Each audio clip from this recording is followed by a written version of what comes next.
Been searching for sunshine all my life and I found it. Been searching for sunshine all my life and I found it. I'm searching for sunshine all my life and I found it. I'm searching for sunshine all my life and I found it. Living life, searching, searching for sunshine all my life and I found it. So good evening, everybody. Good evening. I am the chair of the Communications and Public Relations Committee, and we have a wonderful surprise for you tonight. We actually are launching for the first time our website. Yeah! So the Peekskill NAACP website is now available. All of your meeting dates are on there for each committee. Please remember, you are welcome to join any committee, okay? The meetings are open. You can even sit in on a meeting, even if you're not a member of the committee. So please feel free, go to peekskillnaacp.org. Yeah. Right. Can I hear everybody say that? Peekskillnaacp.org. Yeah. I just want to make sure you all see it. You have all contact information here. It's available on your mobile device.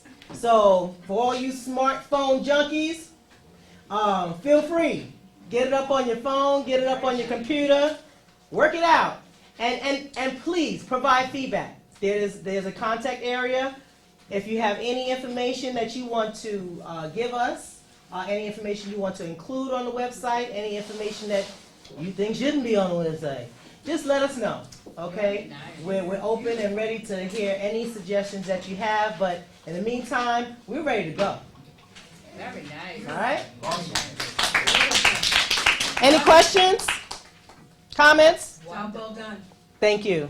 Wonderful. And I thank my my who is Janice Thompson, who did a lot of work on the website in lieu of me not having a lot of time, so I thank her. So, and I thank everybody on the NAACP team who actually encouraged this. So, go for it.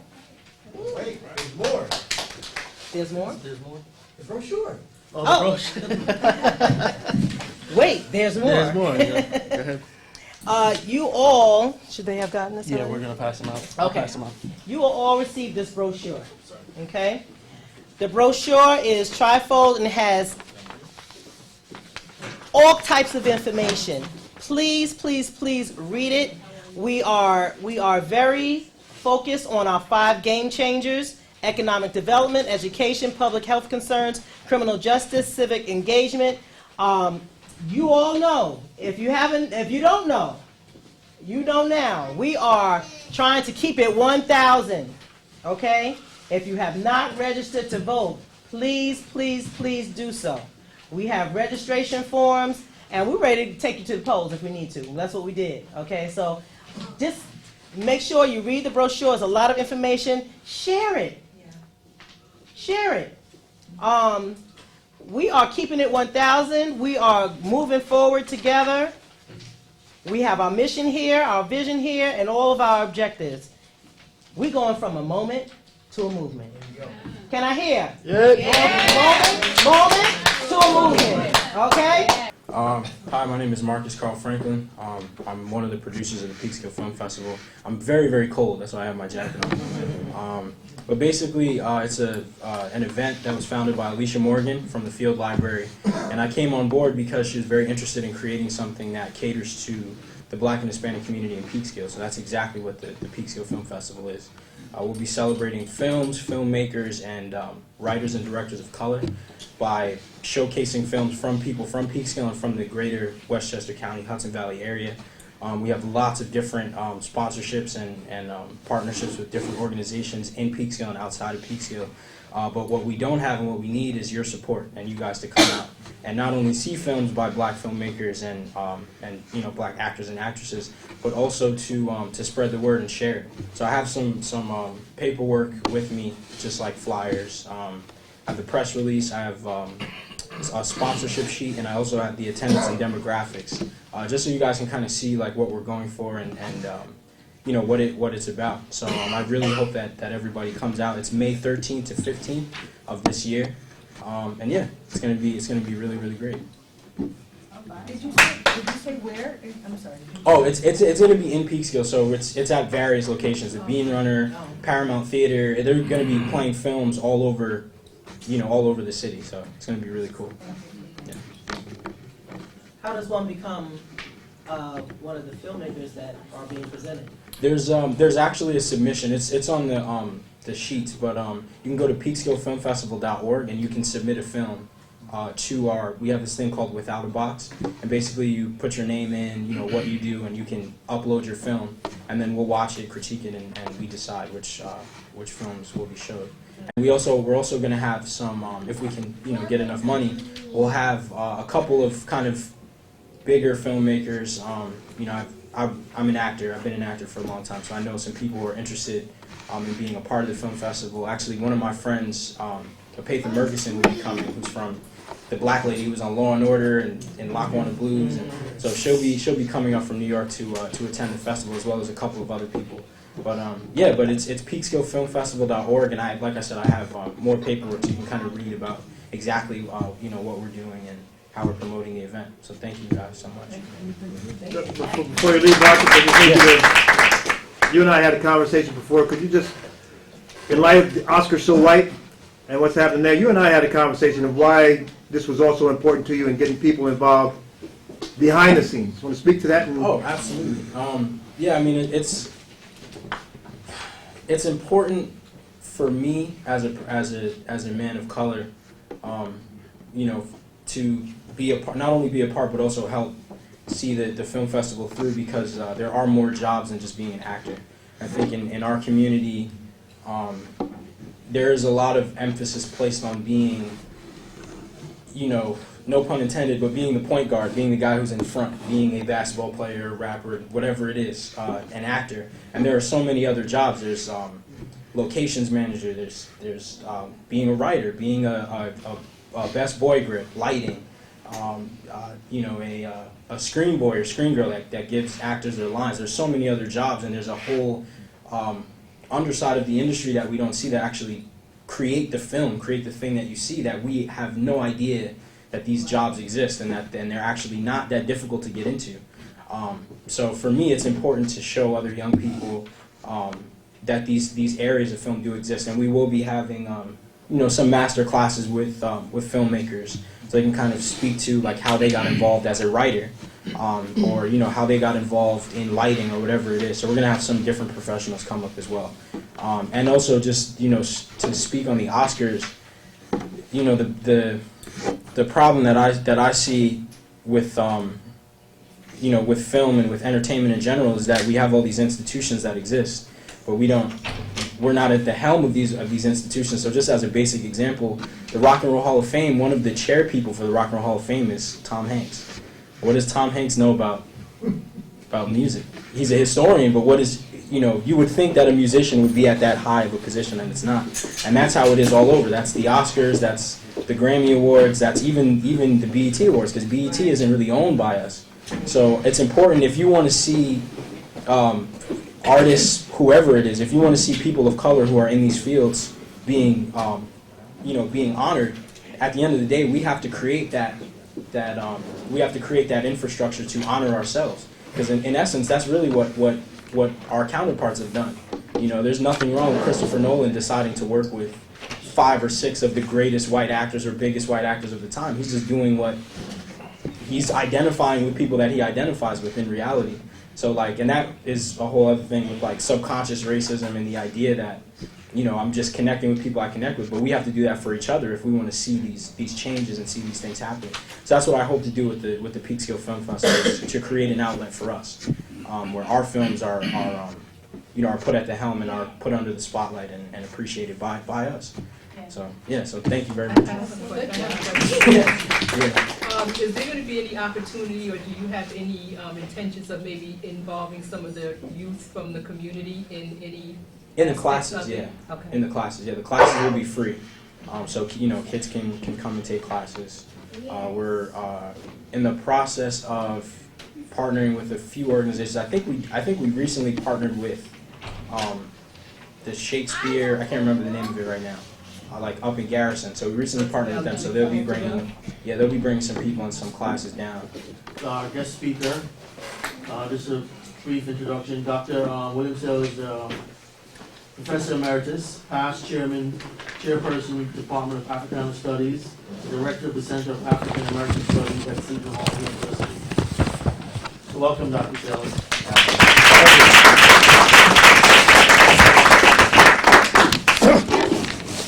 Well, it's certainly my pleasure to be here tonight, and I want to recognize the yeoman work that you've all been doing under the leadership of Martin.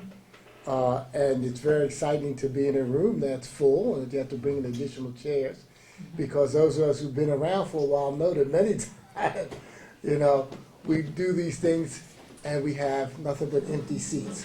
So we have to congratulate ourselves not only on the turnout tonight, but on the very real possibility that things are really going to get moving in the struggle for equality in the Peekskill region. And so I'm happy to contribute to that momentum.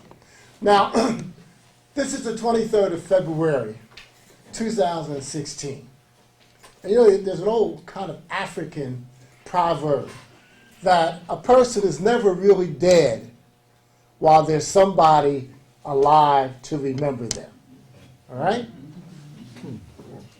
This is William Edward Burghardt Du Bois's birthday. He'll be 100, I think, and 48 years old today. All right? And it's very important that we remember this ancestor, because I would argue that he's one of within the top 10 individuals and intellectuals and activists of the 20th century. I didn't say among the top 10 black intellectuals or activists.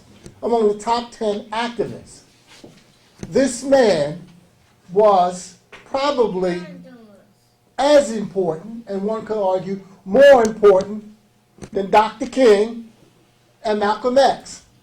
Or possibly more appropriately to argue that without his witness in this world early in the 20th century, there would probably have not been a Dr. King and Malcolm X in the middle of the 20th century. So we need on his birthday to remind ourselves of this ancestor, who he was, because his example can still serve to inspire us and to inspire our kids and keep us on the right path. He was born in 1868 in Great Barrington, Massachusetts, during the height of the Reconstruction, that great social experiment which, if it had been successful, would save us all some grief, all right? But it was unfortunately undercut. And by 1879, the country was on another path. All right? So Du Bois is born during the era of the development of Jim Crow. All right? I'd like to say a little bit about that societal context. What is Jim Crow? Well, the name comes from an old minstrel song. It has something to do with Jump Jim Crow, or something like that. But somewhere or another got attached to a horrendous system of oppression. There's a book out by a scholar named Blackman, and he calls Jim Crow slavery by another name. So if you want to read a very good book, get your hands on that book, Slavery by Another Name. All right? Because one form of slavery ended in 1865, and I think you can make a good case that what came after was at least as bad and probably worse, and it was Jim Crow. I'd like to say a little bit about Jim Crow. It has a number of aspects that we should just briefly address. One, it was a form of debt peonage. It tied agricultural workers, tenant farmers, to the land like they were slaves, right? But it wasn't a chain that you could see. The chain was debt.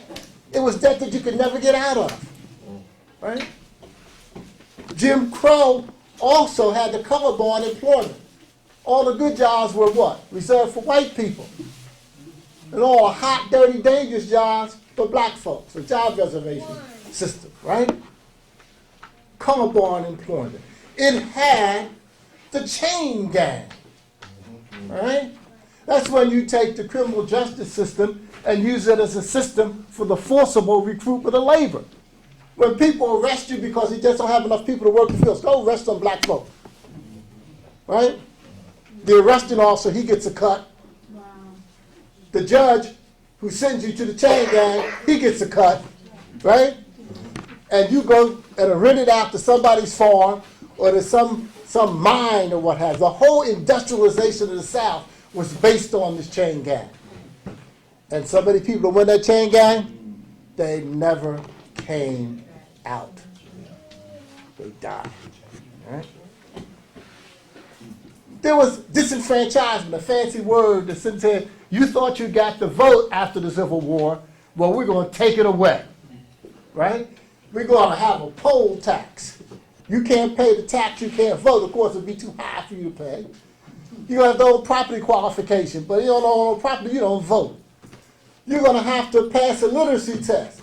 If you're not a genius, right, you'll never pass it. And in any case, I'm standing with a gun on my hip, right? And if you do give all the correct answers, I think I might shoot you, all right? And I'm just joking. As late as 1955, they were leaving bodies on the courthouse lawn in Belzoni, Mississippi, when people went and had the nerve to register, all right? Then we had a social aspect of Jim Crow, right? Systematic segregation in public accommodation, in education, right? In housing, even in towns. You know, get out of town by sundown or you'll be arrested. Right? Get off the sidewalk. White people walk on the sidewalk, you walk in the street. Right? Then we had cultural Jim Crow. Some people call it the etiquette of race relations. I remember once when I first saw it myself, it was in 1960 in Virginia. And I saw my uncle, NCO, sergeant from World War II, one of the most important preachers in the black community. He had to ask directions of a white woman. Here's this grown man shuffling and standing at an angle, scratching his head, talking about, excuse me, ma'am, do you know where Miss Susan Neal lives? I'm trying to figure. And I wasn't from the South, so I had never seen anybody step and fetch it quite like that. It was a shock, right?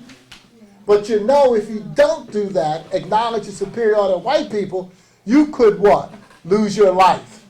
And Emmett Till, a 14-year-old Chicago youth visiting his grandparents in Mississippi, lost his life because some white woman thought he either whistled at her or looked at her the wrong way. That's Jim Crow. Yeah. All right? And the law backed this all up. Right? If you tried to get on the front of the bus, you could go to jail. If you drank from the white water fountain and you were black, you could go to jail. Right?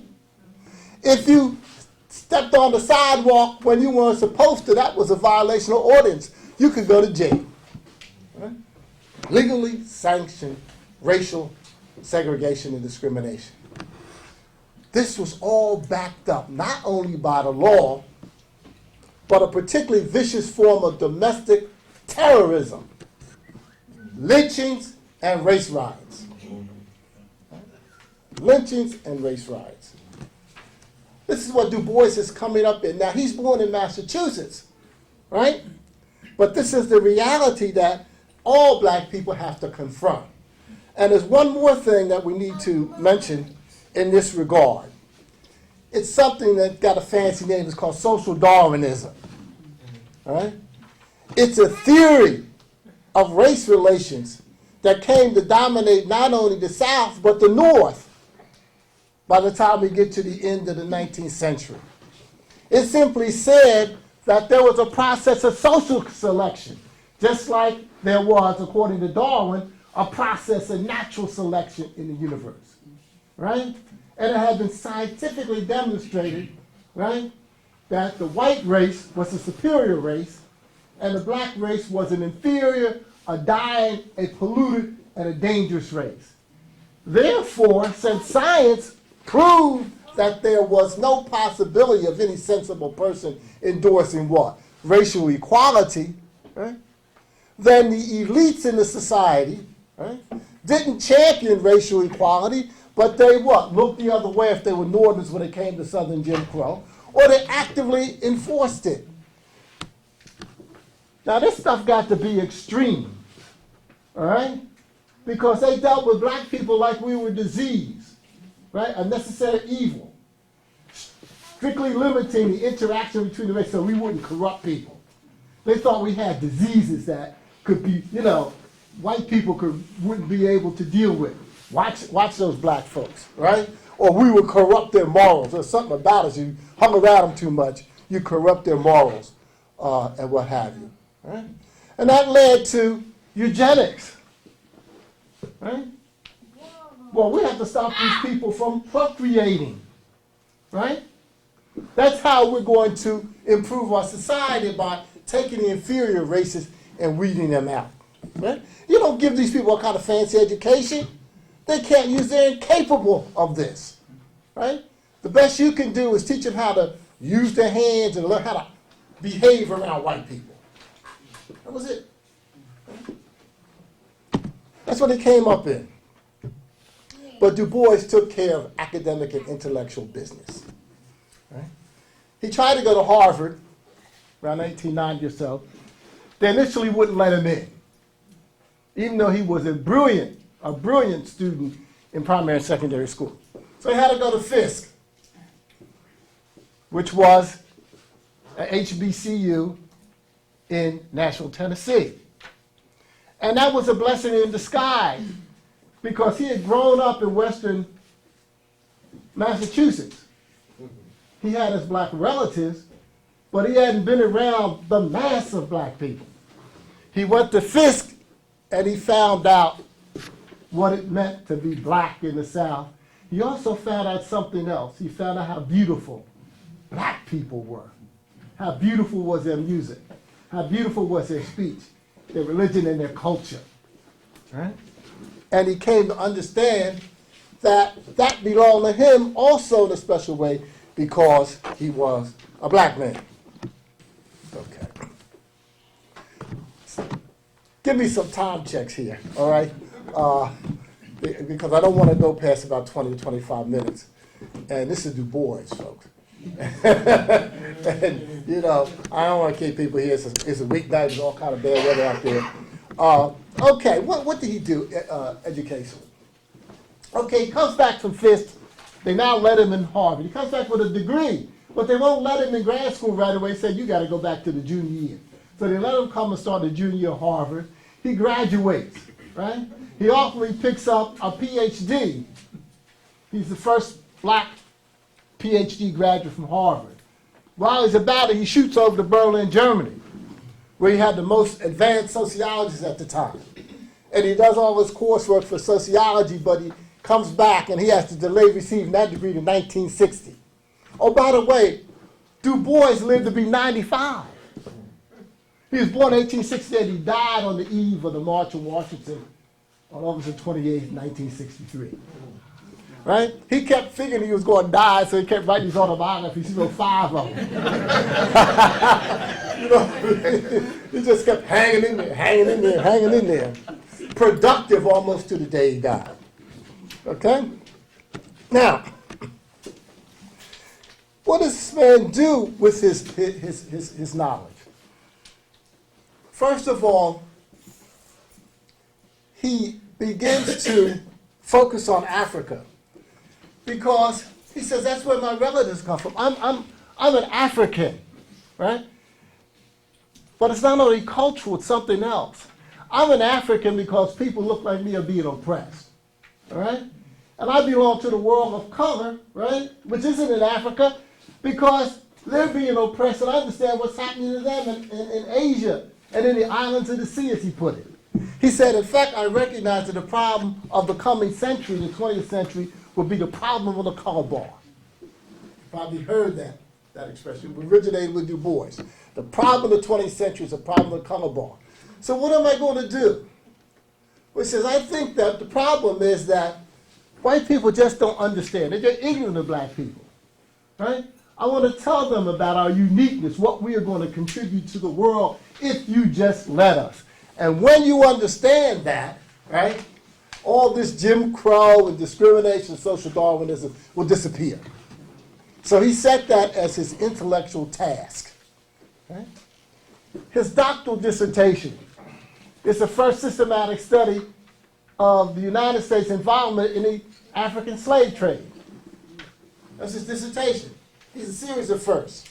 Right? Then he gets a job at the University of Pennsylvania as a research assistant, and he studies the black community of Philadelphia. That is the first study in urban sociology in the history of the United States. He is, in fact, the father of urban sociology. Right? And after he did the study, he is expecting a job. And they looked at him like he was crazy. Right? He says, look, you know, your path breaking working. You know, a research assistant, now where's this professorship? They said, forget about it. Right? They didn't give it to him. Okay? In fact, Du Bois never spent any significant time in any white institution teaching. But he was one of the most brilliant academicians of the 20th century. Oh, by the way, before I forget, I should tell you, in his lifetime, he wrote 23 books and over 300 scholarly articles. But he couldn't get a job at a white institution. Right? Now, what else did Du Bois do? Right? He said that we need to get some systematic knowledge about black people. And once he got a job at Atlanta University, another HBCU, every year he held a conference between about 1900 and 1910. And he would publish the proceedings of the conference. He tried to get all the experts of various aspects of black folks together around themes. So one year theme would be black youth, the next year would be the black family, the next one black economic development, you know, the blacks in agriculture and what have you. And so he started these studies. He said, I'm going to start with 10 years of studies, but I really want to do it for 100 years. All right? 100 years of study. Okay. So in his own individual work and his encouragement of other researchers, he was creating what we call today black studies. All right? Along with Carter G. Woodson, he is a father of black studies. Okay. Now,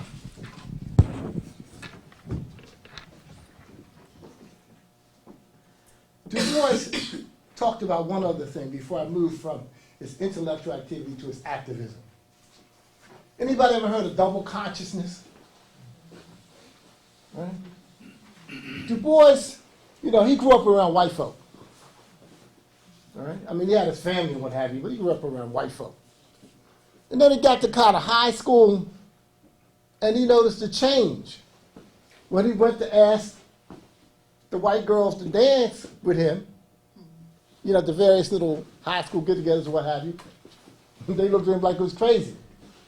He noticed in other areas of social interaction, gradually it was as if a veil had descended upon him. Now, the veil is not, it comes out of black folklore. It's like, you know, you're born with, I don't know,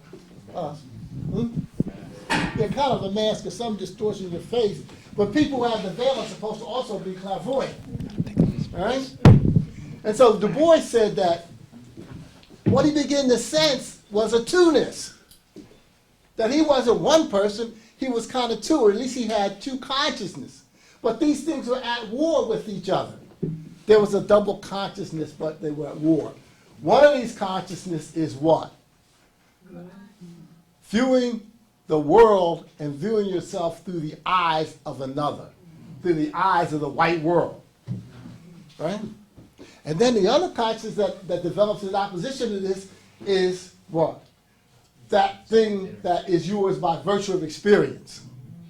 All right? When I teach when I used to teach my classes now, I'm retired, I used to always say to young brothers in the class, and this would always mess with me, say, describe an ugly black woman for me. And what would happen? People started getting tired.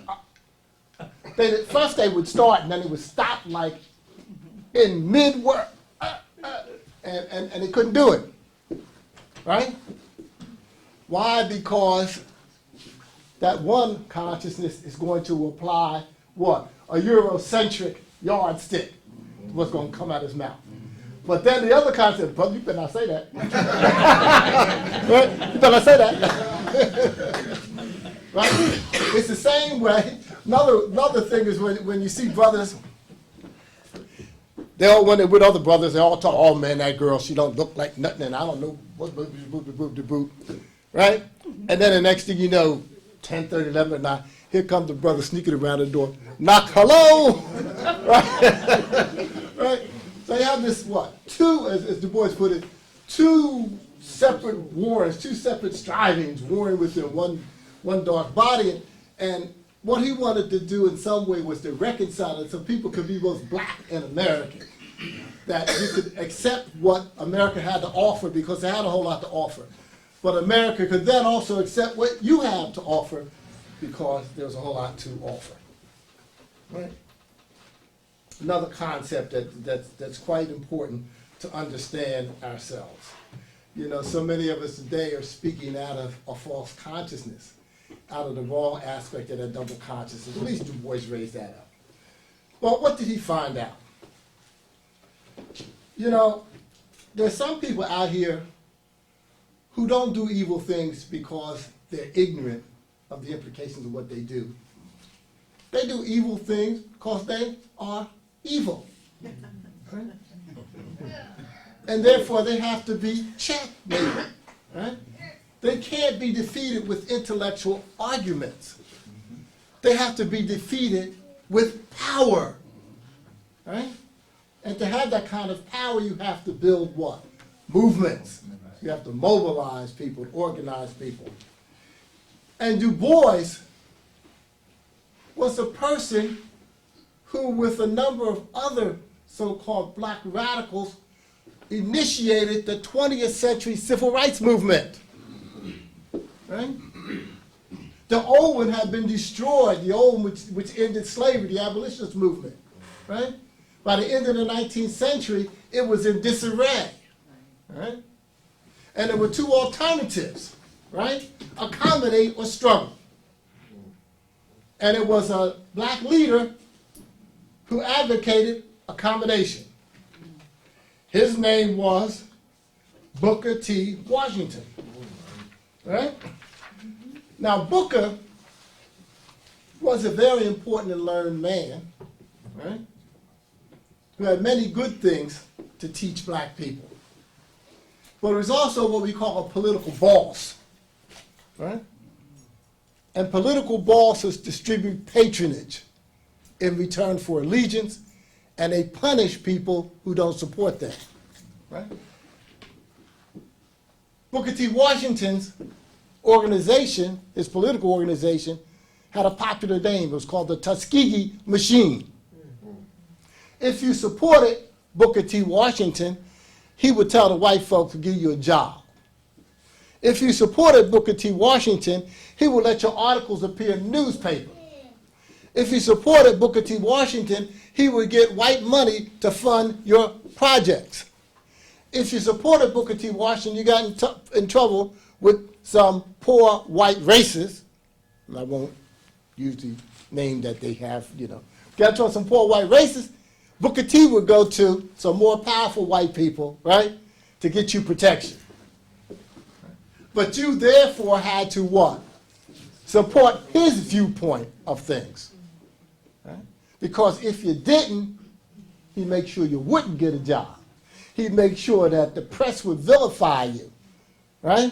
He'd make sure you never get any funding for your projects, and he wouldn't come to your defense if you were attacked by racists. Right?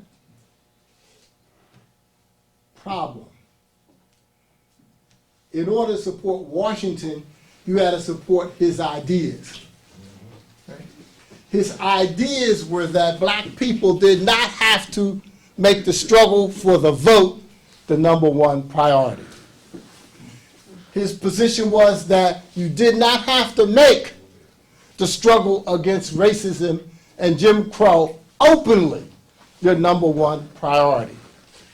He did not believe that you had to make first-class education and intellectual development your number one priority.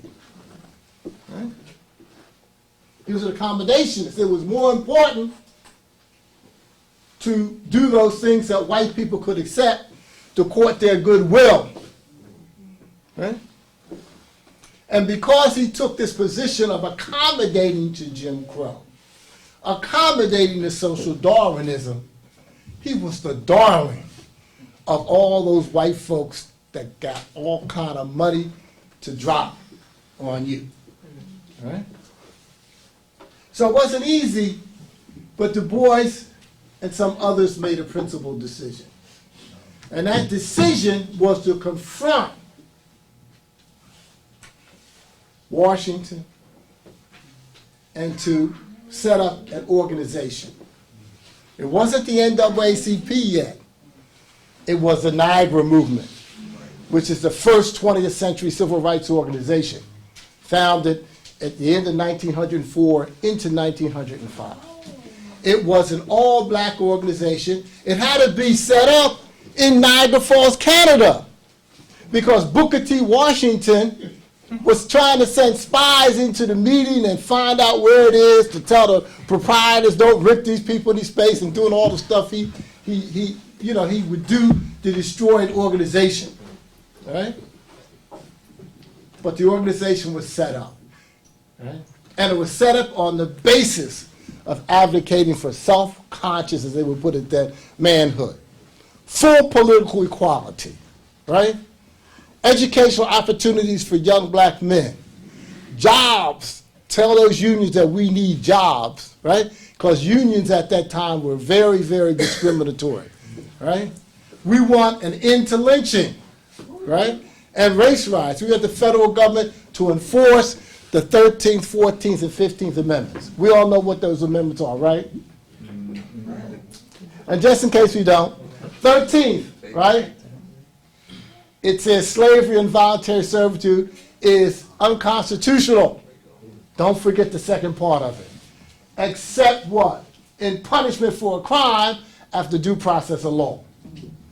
Which tells you what? That if you get arrested and convicted today, right, and thrown into the criminal justice system, you're a slave. Very important to understand that. Right? 14th Amendment, right? It says that you're a citizen of the United States and the state wherein you reside. Right? And you have certain fundamental protections, life, liberty, and the right to property. That's the 14th Amendment. And the 15th Amendment says what? You should not be discriminated in your right to vote in federal elections, right? For congressmen, for senators, for president and vice president. And because Jim Crow effectively nullified the 13th, 14th, and 15th Amendment, this is what the Niagara Movement demanded. And some of those brilliant black people at that time who were prepared to stand against Washington joined that movement. There was one other aspect that Du Bois in particular brings to it. I'm going to try and bring some stuff around real fast for you because I know it's late. And that is the role of propaganda and culture in the mobilization of people for struggle. One of the important components or models that came out of the Niagara Movement that survived its demise because Niagara only lasted for a few years was the Horizon magazine. All right? Analysis, propaganda, culture, and cultural criticism, all in one place, right? So you have your articles of analysis, you have some poetry, you have some people talking about music, some people talking about art, it might be all in one place, right? To show what? How all these different aspects of culture and discussion have to be brought together to do what? To let people know that they're going to struggle. Now that model is important because it still exists today in a particular publication. Anybody know what that is? The Crisis. because Du Bois, when he becomes the director of research, the editor of Crisis, and a board member of a new organization that comes into existence in 1910, he brings that model with him. In fact, that was the primary reason why Du Bois came to the NAACP, because by 1910, Booker T. Washington had gotten his job. He had worked at Atlanta University for a good while, right, almost a decade, but he crossed Washington too much.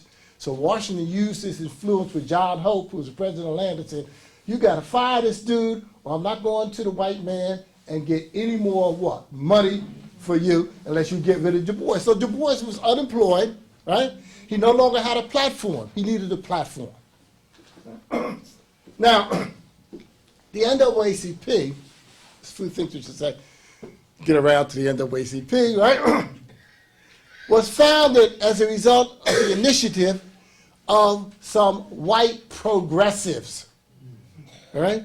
Some white people of very substantial means who were concerned that the development transformation of what was previously a rural America to an urban industrial America could be severely disruptive of the society, because at this time, poor people, working people, black people had no protection. And they were rocking the boat, because everywhere there is oppression, it will breed resistance. And so these white people didn't believe in repression as an answer, right? They believed, let's ameliorate, let's improve the condition of the most downtrodden in the society. But that idea made them radicals in 1900. That was a radical idea. If you believe that all black people should have the right to vote, right? Or women should have the right to vote, right? Or that black and white people, at least are equal before the law, that made you a radical. You were in a minority position. So a number of these white radicals, all right, basically based in New York, created an organization about the same time that the NAACP movement came to existence called the Constitution League. 1906. 1907, 1908, there was a big riot in Springfield, Illinois, which got folks really upset in the North because they said, wait, that's where Lincoln is buried, right? And you have a race riot in what? The home of the great emancipator? So they said, we have to have a conference. So a large number of white folks got together, first in Chicago, later in New York in 1909, 1910, and they picked certain black leadership figures that they wanted to participate. And what they did was to put into play what we know today as the NAACP. It had an all-white board of directors except for Du Bois, all right? And it was kind of a baby step forward, but what was most important was that it survived. Now, what were the problems that it was confronted with? Well, Booker T. Washington was still trying to do it in, right? The problem was he had lost some of his power. In 1911, right, Booker T. Washington, who used to get these privileges like staying at the Manhattan Hotel, he could go down there and stay at the hotel. Well, some white man said Booker T. had been hitting on his wife, and he beat Booker T. up so bad that Booker T. was in the hospital, all kind of broken ribs and smacked upside the head, and what have you. All right? Beat him up very badly. And instead of his white friends coming to his aid, they start writing editorials and things like the Atlanta Constitution, trying to say that the man's accusations were valid. They were not, right? But what do they say? Blood is thicker than water, right? Yeah. The Manhattan Hotel kicked Booker T out, said, you can't come back here anymore. The people who used to sponsor him, this money started drying up, all right? And so his ability to disrupt things that he couldn't control in the black community had diminished, all right? And so the NAACP, even though a relatively small number of blacks in, could at least get underway, all right? One way that it also survived early on was that it committed to legalism and gradualism, right? Its primary, not its exclusive strategy, but its primary strategies, right, were legal strategies. Let's painstakingly challenge the legal edifice of Jim Crow, right, and break it down. All right? Sorry, Doctor. If you can wrap it up. Okay, good. All right. A few issues, very quickly. All right? Du Bois always had trouble inside the NAACP. First, with the leadership, which was paternalistically racist. Right? They wanted him there, but they didn't want him there as an equal. All right? So he continuously had problems. From the black left criticism of the NAACP, Du Bois had problems because they said, why are you wasting your time in that organization with all those white people? Why don't you come to our organization?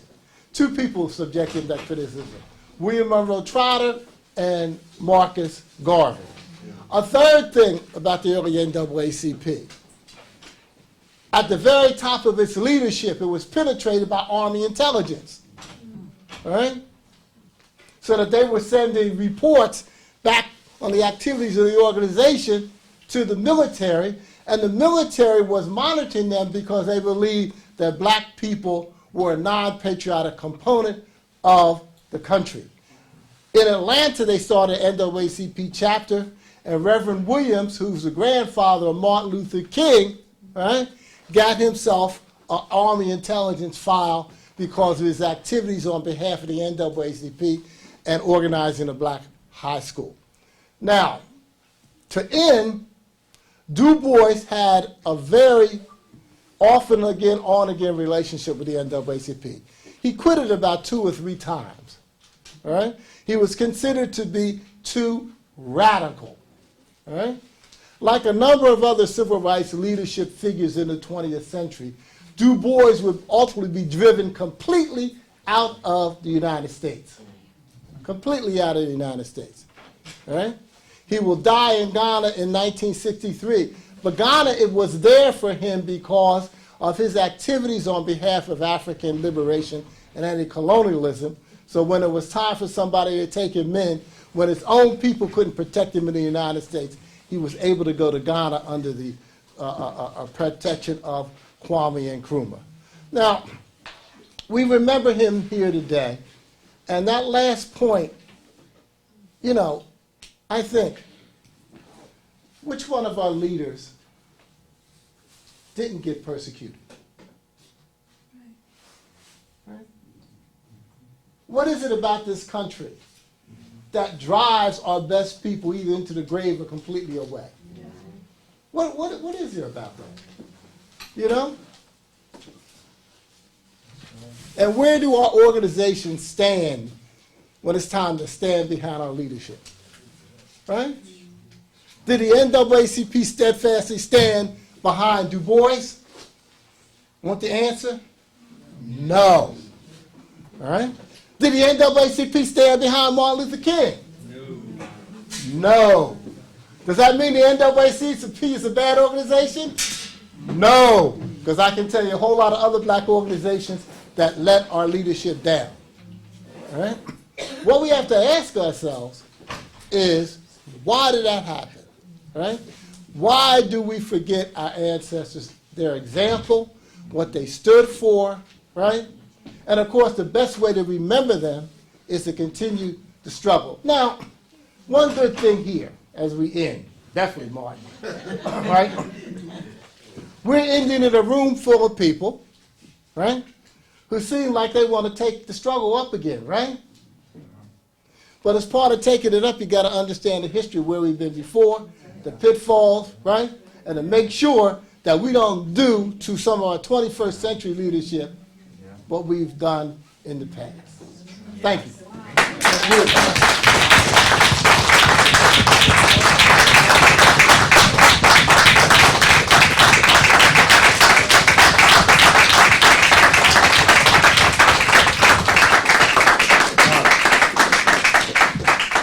Dr. Sales, thank you so much. I want to really, that was a lot.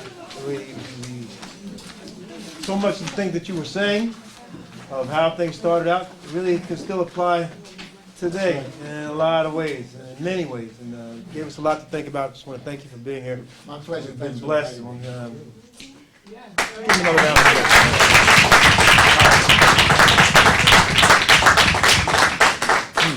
so the NAACP kind of started because Black Lives Matter. That's right. And it wasn't a black organization like people think it is now. didn't really support the black leadership, is what I just heard you say. And we got some work to do to kind of change that around.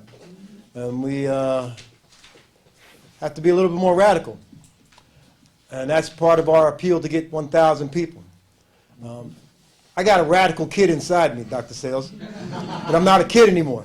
Yeah, I think that I can be radical, but I think that real radical element is going to come from the youngins, those that are 18 to 30. We need to get them involved, and I think once we get them involved, if we can educate them and expose them to some of the things that you have talked about here tonight, that's going to help them, because we do have to understand the struggle where it started in order to move it forward, to keep from making some of the same mistakes. I can't thank you enough. I really appreciate it. There's going to be a part 2, I hope. Thank you for that.